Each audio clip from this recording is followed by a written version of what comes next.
And I'll tell you one thing. I am very, very glad that I'm not going to, hopefully, not going to see Democrats and liberals idealizing horrible people who were part of the national security or law enforcement establishment just because it fit in with this Russiagate narrative. Now, I talked a little bit about Robert Mueller and some of the things in his history that were not so great. But let's talk about a couple of others. Let's talk, for example, about John Brennan, a totally despicable human being who was former CIA director who was brought on MSNBC a bunch of times to talk about why he hates Trump, as if that could somehow redeem his soul.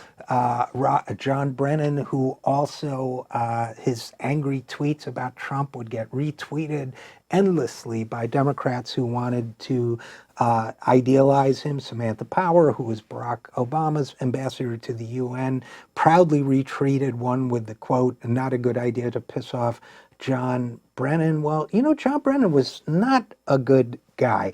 John Brennan didn't believe in transparency, for example. He said, quote, "I think there's been more than enough transparency," when there was an Intelligence Committee report he didn't like. And this was when there was pushback on the CIA's use of torture. He said, "I think the transparency is over the top." He also did defend torturers like Gina Haspel, who colluded in making sure that the torture went unreported, but then had John Brennan's full support when in a promotion to CIA director, a position she holds now. Then there's James Comey, who went from hero to villain and back again.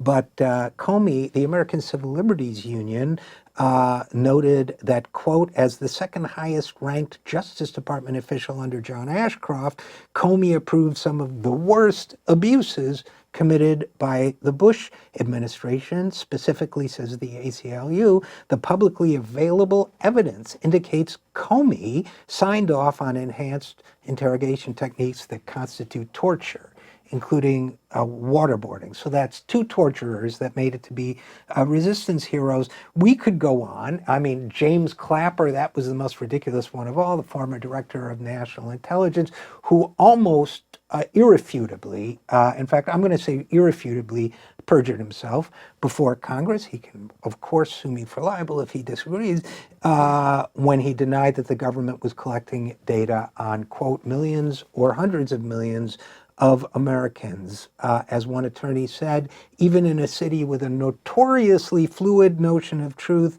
Clapper's false testimony was a standout. So you have the liar and a couple torturers. Thank God they won't be resistance heroes anymore.